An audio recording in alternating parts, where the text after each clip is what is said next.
So all vehicles require maintenance, but off-road vehicles especially require a ton of maintenance.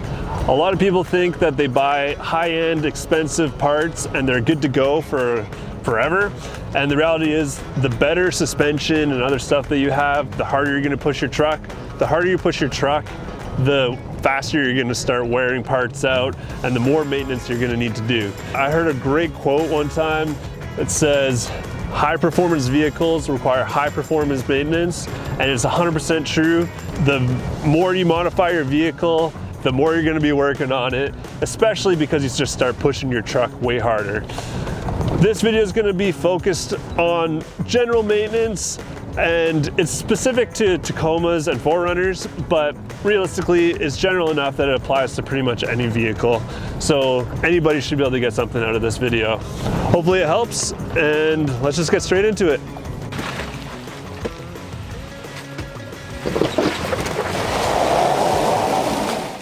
Oh yeah, I forgot to lock it. So first up, we're gonna start with an easy one, fluids. We all know about engine oil, but how often do you think about your transfer case, your diff, your transmission? All those need their fluids changed as well. The Toyota automatic transmission is technically a sealed transmission, but it still needs to have its fluid changed. So this transmission should have its fluid changed every 100 to 160,000 kilometers. A manual transmission needs to be done a bit more frequently, but it is a lot easier to do. So it needs to be done every 50 to 100,000 kilometers. The transfer case and the rear diff, they should both be done around the same interval as the manual transmission, so every 50 to 100,000 kilometers. Whereas your front diff, it doesn't really need to be done as often, just because you're not driving around in four-wheel drive all the time. Of course, this all depends on how you use your vehicle. If you drive mostly on the pavement, you're gonna be on the higher end, whereas if you wheel a lot or have big tires or a heavy truck or you tow, then you're gonna be on the lower end. It's just really up to how you use it. So the next thing you need to take care of is greasing all the moving parts on your truck. I like to recommend greasing everything roughly every oil change. It's an easy interval that we all remember, so it's just easy to keep up on. However, just like everything else, the more you use your truck, the more you should grease it, whereas the less you use it, the less you need to grease it. I'd say to a max of every oil change, you should at least be just hitting all the spots. One spot that often gets overlooked is the driveline. You should be greasing each U-joint, and I like to grease them until they start to crackle a little bit, or you see a little bit of grease oozing out. That should be good enough for those.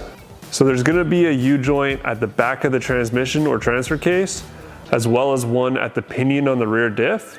And then if you have a carrier bearing like Tacoma's would, then there's gonna be a U-joint there as well that needs to be greased.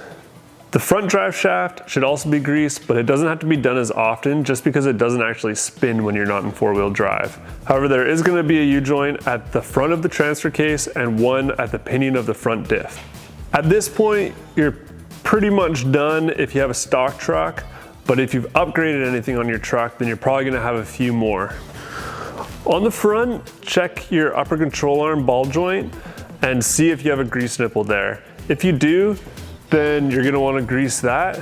You might as well check your lower ball joints as well, because if they've ever been changed, there might be a grease nipple there. Usually I recommend a high molybdenum or moly content grease, like 3 to 5%, and that's gonna be great for all the ball joints. Then you can also check and see if you have any grease nipples on the inner bushing. So the inner bushing in here.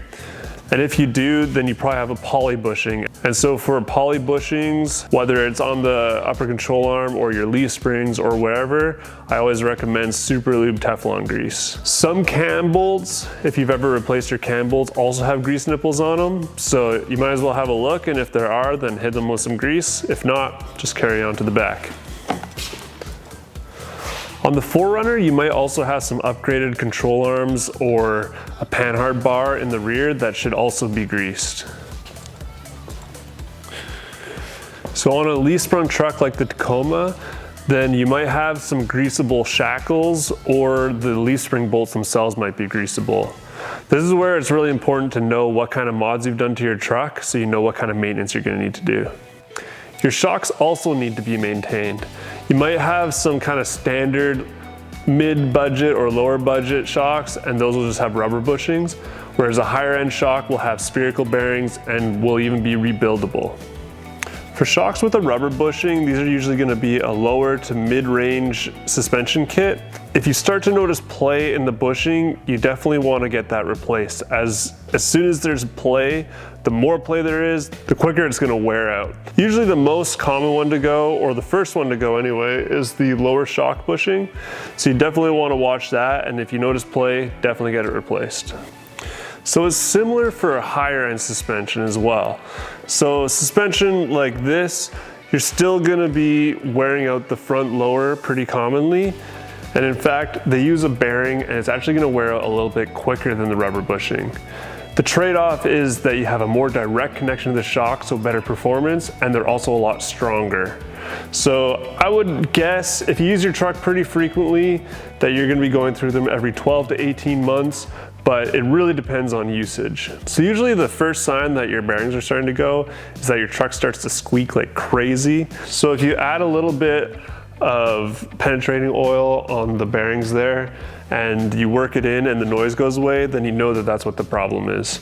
From there, you're gonna need to press out the old bearings and then press in new ones. If you let them get too bad, you're gonna destroy the rod ends on your shocks, and then the whole rod will have to be replaced. Not ideal. The best way to keep your spherical bearings from wearing out is just to keep them clean.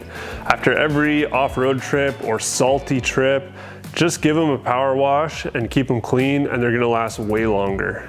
Higher end suspension is also going to be rebuildable.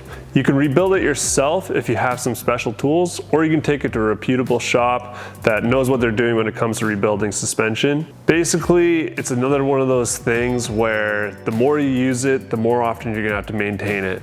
So if you spend most of your time on the pavement, no judgment, you're probably not going to have to rebuild them as often, whereas if you're whooping it on your truck every day, then you're gonna have to rebuild them a lot more often. For example, a race truck is getting rebuilt after every race, whereas if you're just kind of a weekend warrior that's going out every weekend, you're probably gonna be every 12 to 18 months. If you're kind of in the middle, then maybe 18 to 30 months, and if you're just like never honestly go off-road ever, then you could probably get away with a bit longer than that. The main goal is to get your suspension rebuilt before it gets really bad and starts to blow seals. Especially up here in BC, suspension can get really corroded, and it's really a lot more difficult to rebuild once it's at that stage. So it's better to rebuild it a little bit earlier. This may sound super simple, but washing your truck is an easy way to make sure that it lasts way longer. Everybody focuses on the body of the truck and keeping the paint clean, but if you just get under your truck with a pressure washer and blast off the suspension and the frame, it's gonna make a huge difference. Just keeping things clean is gonna go a long way to preserving your truck. And a big shout out to those of you who clean your truck off underneath before you bring it into a shop, because your mechanics are definitely gonna be thanking you.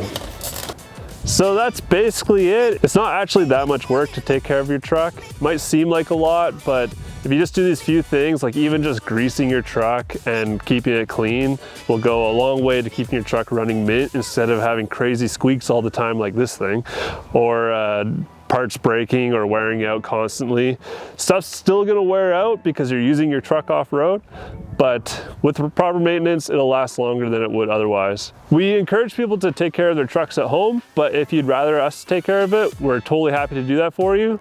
Or any off-road shop really can easily take care of the typical maintenance items. So as long as you're taking care of your truck, at the end of the day, it doesn't really matter who is doing the work. You just want to make sure that your truck lasts as long as it can last. So if you want to learn more about your truck, what parts are good, how to save money, then check out one of these videos. Or if you want to see us on some trips, then check out one of these videos. And I hope I see you in the next one. Peace.